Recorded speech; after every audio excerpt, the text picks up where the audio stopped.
श्री शिवाय नमस्तुभ्यम। शिव पुराण में लिखा है कि अगर हम पूजा पाठ करते समय अनजाने में भी कोई गलती करते हैं, तब भी हमें दुख का भोगी होना पड़ता है, हमें दुख भोगना पड़ता है, हमें समस्याएं हमारे जीवन में आती हैं और जीवन पूजा पाठ करते हुए भी हमें पूजा का कोई पूर्ण फल प्राप्त नहीं होता है। तो इसलिए पूजा का नियम जानना बहुत ज़रूरी है कि अगर हम नियम जानेंगे तो हमसे अनजाने में कोई गलती नहीं होगी और हमें पूजा का पूर्ण फल प्राप्त होगा। और अगर हम भोलेनाथ को जल समर्पित करते हैं तो जल किस तरह से समर्पित करना चाहिए, क्या गलती नहीं होनी चाहिए, यह वीडियो आज आपके लिए ये वीडियो हम प्रश्न लेके आए हैं कि भोलेनाथ को जल चढ़ाते समय क्या किन बातों का ध्यान रखना चाहिए और जिससे हमसे कोई गलती ना हो और महादेव हमसे रुष्ट ना हो, हमसे प्रसन्न रहे, हमारे जीवन के दुख कष्ट दूर हो और महादेव की साया हम पर बनी रहे, उनकी कृपा हम पर बनी रहे। तो पूरा वीडियो जरूर देखिएगा। गुरु जी द्वारा बताए गए शिव पुराण में वर्णित यह उपाय है हमारे सुख समृद्धि के लिए और पारिवारिक खुशहाली के लिए और हमारे जीवन में सभी कष्ट दुख दूर करने के लिए यह उपाय है। यह उपाय जरूर देखिएगा और शिवलिंग पर जल चढ़ाते समय हमें किन बातों का ध्यान रखना चाहिए, गुरु जी ने बहुत ही सहज भाषा में हमें समझाया है। ध्यान से सुनिए। 3 बेटियां, तीनों से गलती हो गई। आप शिव मंदिर में जाए, कोई गलती ना हो, जल चढ़ाए, मना नहीं, छींटा ना लगे, धीरे धीरे चढ़ाइए। और एक बात अच्छे से ध्यान में रखिएगा, शिव मंदिर से जब भी वापिस आए, जल चढ़ाकर अपना फर्ज पूरा अदा कर फर्ज से मतलब जब शिव मंदिर से वापिस आए, जो पत्ती, बेलपत्री, फूल शिव जी पे चढ़े थे वो नीचे शिवलिंग पे से नीचे गिर गए हो। एक शिवलिंग रखा है, लाना मिट्टी वाला, नहीं जरा उठा के। अब छत्तीसगढ़ में कथा चल रही, थोड़ा ध्यान से सुन लोगे एकांतेश्वर शिवलिंग का पूरा वृतांत। तो आप लोग जो पशुपति व्रत कर रहे हो या कोई भी उपास करते हो, कई लोग कहते हैं हमने करा नहीं हुआ, क्यों नहीं हुआ? उसमें हमारी गलतियों को हमें छाड़। ये देखिए,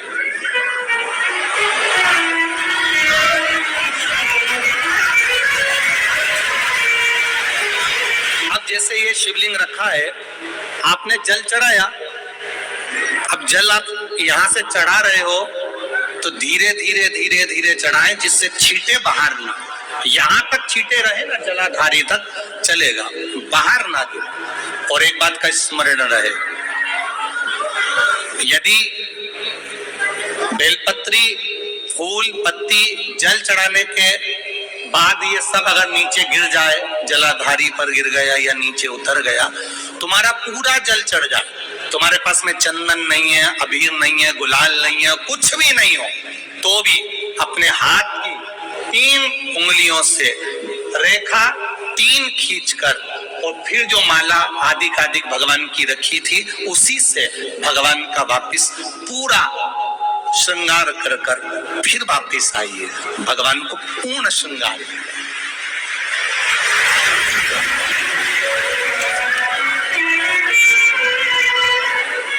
भगवान का पूर्ण श्रृंगार कर कर आइए। कई लोग जल चढ़ाने के बाद में भगवान का जो फूल पत्ती नीचे रखी रहती है, आप, हम ये नहीं कह रहे कि आप अपने घर से लेकर जाओ, आपके पास में कुछ नहीं, 1 लोटा जल चढ़ाओ, जल चढ़ाया, जो फूल पत्ती नीचे रखी हुई है उसी को उठाकर उसको रखकर उसी फूल से भगवान का खूब सुंदर श्रृंगार भगवान का कर कर फिर आइए। क्यों? शिव का जब हम श्रृंगार कर कर आते हैं, माता पार्वती जी ने देवाधिदेव महादेव का श्रृंगार किया है, आप लोगों के स्मरण में होगा। राम जी ने माता जानकी का श्रृंगार किया है। रामचरित सुनिए, कथा रामायण सुनी आप लोगों ने? रामायण सुनी होगी तो उसमें माता बैठी है शिला के ऊपर और भगवान राम उनका श्रृंगार कर रहे हैं, एक कौवा आता है, वो चोंच मार कर जाता है, ये सारा वृतांत आप लोगों ने श्रवण किया है। तो राम जी माता सीता का श्रृंगार करते हैं, भगवान कृष्ण राधा जी का श्रृंगार करते हैं। केवल एक देव अधिदेव महादेव की कथा ऐसी है जिसमें पार्वती जी शिव जी का श्रृंगार करती है। शिव का श्रृंगार किस लिए, क्यों?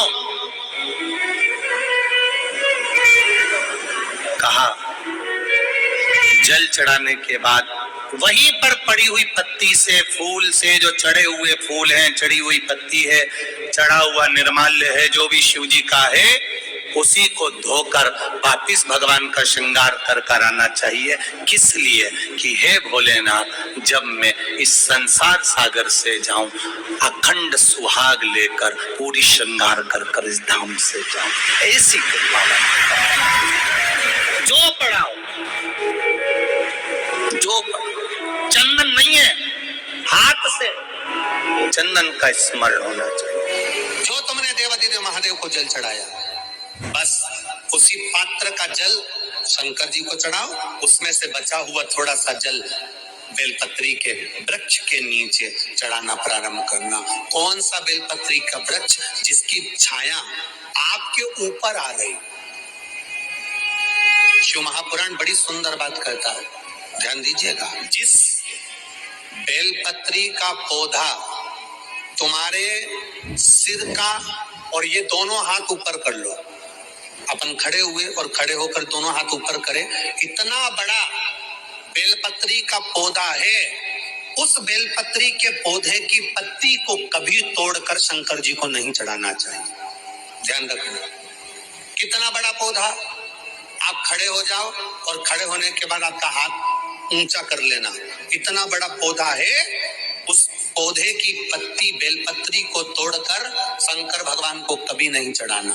शंकर भगवान को उस बेलपत्री को, उस वृक्ष की पत्ती को तोड़ना चाहिए जो वृक्ष तुम्हारे हाथ से थोड़ा सा ऊंचा हो, जिसके लिए तुम्हें हाथ और ऊंचा करना पड़ रहा हो। जैसे एक बच्चा अपनी माँ की गोद में बैठने के लिए दोनों हाथों से उचकता है, आवाज लगाता है, उचकता है, आवाज लगाता है, हाथ ऊपर करता है, तो माँ उस बच्चे को गोदी में ले लेती है। उसी तरह उस बेलपत्री के वृक्ष की पत्ती तोड़ना चाहिए जिसने थोड़ी उन्नति कर ली हो, जो थोड़ा ऊंचा हो गया हो। तुम उसको पाने का प्रयास करो तो भगवान भी तुम्हें अपनी गोदी में ले ले। ऐसे वृक्ष की तुम छोटा सा पौधा, बिल्कुल जरा सा पौधा, उसी की पत्ती तोड़कर महादेव को चढ़ाओ। यदि बेलपत्री का पेड़ आपके यहाँ है और मान लो कई लोग बेलपत्री गमले में लगाते हैं या छत के ऊपर लगा देते हैं, बेलपत्री का वृक्ष जो होना चाहिए वो घर के ठीक पीछे या बेलपत्री का वृक्ष अगर पीछे नहीं है तो आप अपने घर से जब बाहर निकलते हैं तो राइट हैंड की ओर बेलपत्री का वृक्ष होना। आप जब घर से प्रवेश कर रहे हैं, बाहर की ओर निकल रहे हैं, वो सुख का अनुभव करें। यदि घर से निकलते समय बेलपत्री का पेड़ लेफ्ट में अगर आता है, आप जिस घर से निकल रहे हो लेफ्ट में अगर बेलपत्री का पेड़ आता है तो आप 1 रुपए कमाएंगे, 1.25 रुपए खर्च होगा, पैसा हाथ में टिकेगा नहीं। घर में 10 लोग भी कमा रहे हैं तो पैसा घर में टिकेगा नहीं, आएगा जरूर, सारे काम होंगे पर टिकेगा नहीं। यदि लेफ्ट राइट भाग का बेलपत्री का वृक्ष घर में लगाओ तो घर के पीछे के हिस्से में लगाओ, और ऐसी जगह नहीं लगाना कि जहाँ पर बेलपत्र में गंदा पानी जाए या कोई गंदी वस्तु। 33 करोड़ देवी देवता बेलपत्री के पेड़ के नीचे सोमवार के दिन, कोई रविवार के दिन, कोई मंगलवार, कोई बुधवार, कोई गुरुवार, कोई शुक्रवार, कोई शनिवार के दिन बेलपत्री के नीचे आकर 33 करोड़ देवी देवता तप करते हैं, साधना करते हैं। एक बेल चौकी ऐसी होती है, शंकर पर अगर चढ़ी हुई है तो वापस उतार कर धोकर फिर शिव को चढ़ा सकते।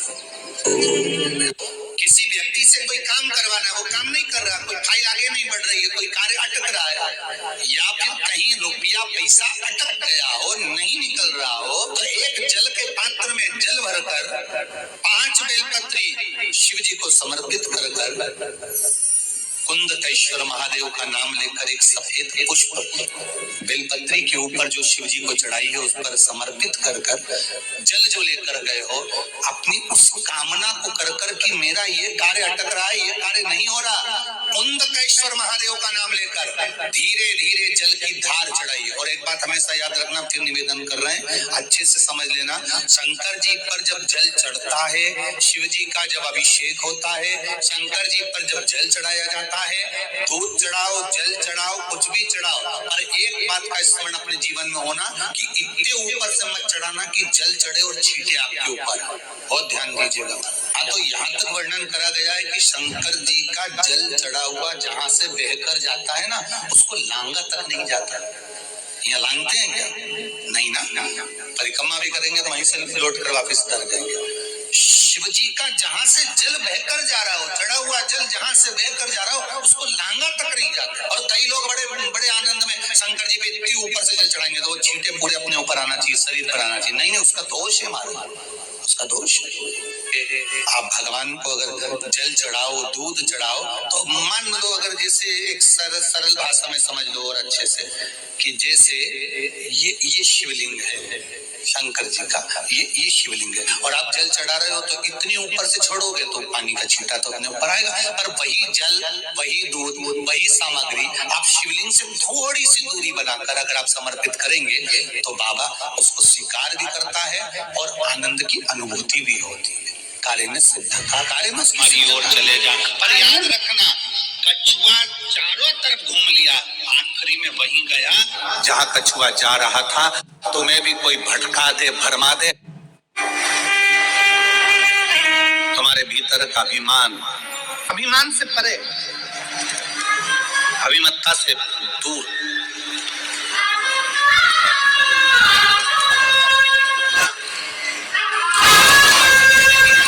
शिव कथा कर रही है, भगवान शंकर का चरित्र कर रहा है।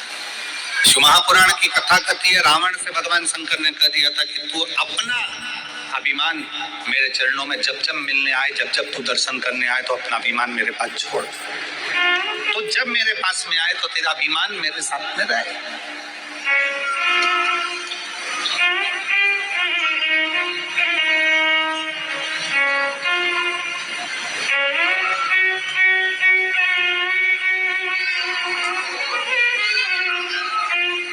हम शंकर जी के मंदिर में लोटा लेकर जाते हैं, एक लोटा जल, जम के बोलो सारी समस्या का हल। हम शिव जी के मंदिर में एक लोटा लेकर जाते हैं। लोटा दर्शाता है हमारे मस्तिष्क को, हमारे शरीर को, हमारे पूरे विग्रह को लोटा दर्शाता है। अगर आप लोगों ने आयुर्वेद का स्मरण करेंगे या फिर आप शास्त्रों को उठाकर नहीं देख सकते तो गूगल को सर्च मारना, यूट्यूब पे सर्च मारना कि गिलास का जल और लोटे का जल, दोनों में जमीन आसमान का अंतर है। जब तक व्यक्ति लोटे से पानी पीता रहा, लोटे से जल पीता रहा, तब तक उसके पेट में कभी बीमारी नहीं आई। उसने ये अंग्रेजों का लाया हुआ गिलास का पानी पीना चालू करा, तब से बीमारियां पेट की इतनी बढ़ गई कि व्यक्ति को दुख का जीवन जीना। आप नेट पे सर्च मारिएगा, आप गूगल पे सर्च मारिएगा कि शिव महापुराण का ये संवाद, शंकर भगवान पर एक लोटा जल जब हम चढ़ाते हैं, उसका आचमन करते हैं, उसको पीते हैं, तो उसका फल लोगों को क्यों मिल रहा है? आज दुनिया के लोगों को आश्चर्य की बात है कि लोटे का जल चढ़ाकर सारी समस्या का हल, एक लोटा जल। आखिर लोटे के जल में ऐसा क्या हो जाता है कि शंकर जी पे चढ़ाया और वो अमृत का काम कर जाता है, शरीर ठीक हो जाता है। शंकर भगवान के मंदिर पर तीसरा आंवले के वृक्ष के नीचे केवल ये 3 जगह पर दिया लगाना चालू कर। कौन से दिन? हर महीने की जो शिवरात्रि आती है, मासिक शिवरात्रि जो आती है, आप 12 महीने का नियम बनाओ कि मैं 12 महीने की शिवरात्रि का व्रत करूं ना करूं। मैं शंकर के मंदिर में 12 महीने जो शिवरात्रि आती है उस शिवरात्रि का नियम लेती हूँ कि शिवरात्रि के दिन में दिया लगाने 3 जगह पर जाऊंगी। पहला, बोलते जाओ बेलपत्री के नीचे, दूसरा शंकर भगवान के मंदिर में या शिव मंदिर की चौखट पर, तीसरा आंवले के वृक्ष के नीचे। ये 3 जगह पर आप प्रणाम कर झोली पसार कर बाबा देवाधिदेव महादेव, माता लक्ष्मी और पार्वती के नाम से दिया लगाना प्रारंभ कर दीजिए। 3 महीने की शिवरात्रि पूरी हो, ये निश्चित है अगला पत्र आपका इस जगह पर मिलेगा कि बाबा ने मेरा ये कार्य किया। शंकर जी को शिवरात्रि पे क्या चढ़ाया जाता है? बेर। कितने बेर चढ़ाते हैं? शंकर जी को शिवरात्रि पर कितने बेर चढ़ते हैं? हर शिवरात्रि का एक। 12 महीने में कितनी शिवरात्रि आती है? 12 बेर शिव जी को समर्पित होते हैं शिवरात्रि के दिन। गाय के लिए चढ़ाए जाते हैं, एक बेर का क्रम है। पहला बेर शंकर जी को जब चढ़ाते हैं तो वो वंश की वृद्धि करता है। दूसरे नंबर का बेर जब चढ़ाते हैं वो संपदा प्रदान करता है। तीसरे नंबर का बेर चढ़ाते हैं तो बच्चों को बुद्धि प्रदान करता है। चौथे नंबर का बेर जब शिव जी को समर्पित करा जाता है शिवरात्रि के दिन, वो घर में से रोग धोक बीमारी को हटाता है। 5वें नंबर का जो बेर शिव जी को समर्पित करा जाता है वो हमको रोगों से मुक्त करता है। 6ठे नंबर का बेर अटके हुए काम को बनाता है। 7वें नंबर का बेर हमारे कोई कार्य नहीं हो रहे उन कार्यों को सफलता की ओर ले जाता है। 8वें नंबर का बेर हमारे घर में कुछ खुशियां लेकर आता है। 9वें नंबर का बेर हमारे घर में वैभव को प्रदान करता है। 10वें नंबर का बेर हमारे घर में संपदा देता है। 11वें नंबर का बेर व्यक्ति को एकादशी के फल के बराबर पुण्य प्रदान करता है। और 12वें नंबर का बेर व्यक्ति के जीवन को सौभाग्यमय बनाता है, नारी को अखंड सौभाग्य प्रदान करता है। 12 महीने शिवरात्रि आती है, हर महीने का एक बेर, एक शिवरात्रि का एक बेर भगवान शंकर को 12 महीने का इकट्ठा कर एक मूल शिवरात्रि के दिन शिव को समर्पित करना चाहिए। जीवों को अखंड सुख की अनुभूति होती है, अखंड सुख। शिवरात्रि का प्रसंग करता है अपने मन की अभिलाषा रखकर तुम्हें जो चाहिए, एक काली मिर्ची और काली तिल्ली के 7 दाने। एक काली मिर्ची और काली तिल्ली के कितने दाने? 7 दाने हथेली में रखकर अपनी कामना कर मन से अपने मन के बात को कहकर शंकर भगवान के शिवलिंग पर चढ़ा दीजिए। आपकी मनोकामना, कहते हैं हर महीने शिवरात्रि आती है, इस शिवरात्रि पर, मुख्य शिवरात्रि पर चढ़ाओगे, अगले महीने की जब शिवरात्रि आएगी तो आपकी मनोकामना पूरी हो जाएगी। एक काली मिर्ची और 7 काली तिल्ली के साथ शिव जी के मंदिर में जाकर क्या देना चाहिए? भगवान शंकर तुमसे क्या मांगते हैं? शिव जी कहते हैं पार्वती खंड में, शिव महापुराण के पार्वती खंड में शंकर भगवान ने कहा है मुझे वो दो जो तुम्हारा खुद का है, मुझे दूसरे का नहीं चाहिए।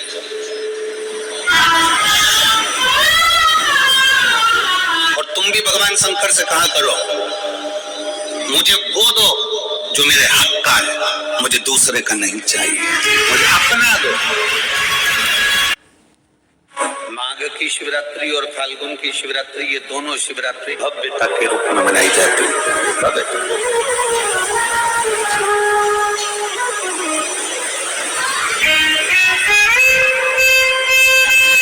दुनिया के लोग कहते हैं कि शिवरात्रि के दिन भगवान शंकर की पार्वती जी के साथ शादी हुई, ये दुनिया के लोग कहते हैं। और यदि जिसने शिव पुराण की कथा अगर अच्छे से सुनी हो और पढ़ी हो तो शिव जी की शादी की जो तारीख है वो ये नहीं है, हमने पहले भी उसका वर्णन। भगवान देवाधिदेव महादेव के विवाह की जो तारीख है वो वैशाख शुक्ल पंचमी शुक्ल पक्ष की बैसाख के महीने में जो पंचमी पड़ती है, उस दिन भगवान शंकर और पार्वती जी का विवाह हुआ। ये जो शिवरात्रि है, ये विवाह की रात्रि नहीं है। ये शिवरात्रि ब्रह्मा और भगवान विष्णु ने भगवान शंकर को पहचानने के लिए पृथ्वी पर भगवान शंकर के प्रथम शिवलिंग को प्रकट करा था। तो ये शंकर जी के जन्म की शिवरात्रि है।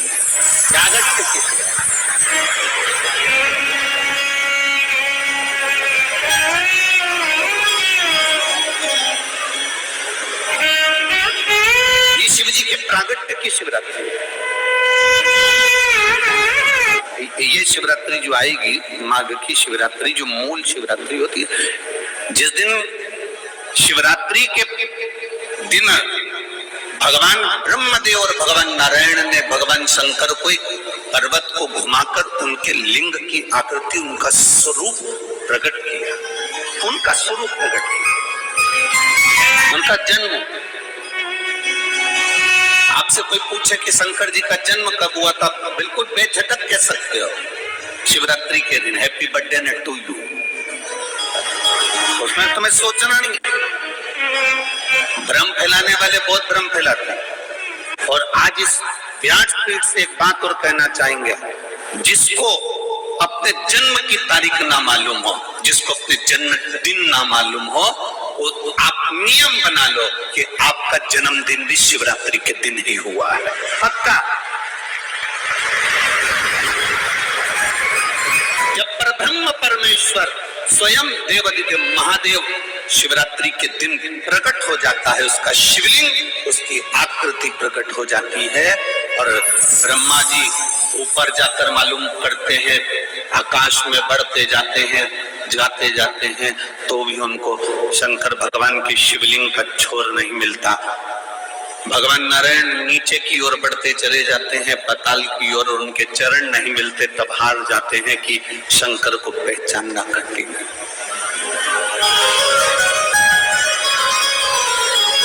शिव को पहचानना, शिव को जानना कठिन है, बहुत कठिन है। जैसे शंकर को पहचानना कठिन है, जैसे शिव को पहचानना कठिन है, उसी तरह कोई संत को, कोई गुरु को, कोई सतगुरु को पहचानना कठिन। शिवरात्रि के दिन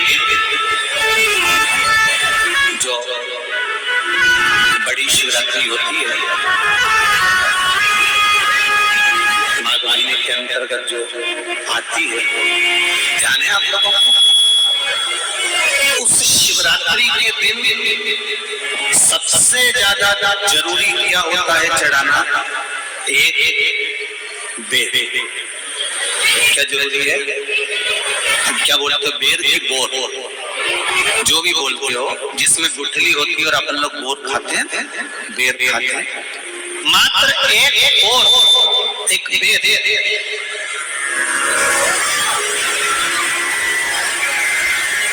महाशिवरात्रि के दिन समर्पित किया जाता है। क्यों करते हैं? कि घर में जितने सदस्य रह रहे हैं, उतने सदस्य को जिंदगी में कभी कोई ऐसी बीमारी ना हो और हमारे घर में रहने वाले सदस्य की अकाल मौत ना हो। उसके लिए मात्र एक बेलपत्र की जगह एक ढेर भी समर्पित कर देते हैं तो अकाल मृत्यु टल जाती है, अकाल मौत टल जाती है।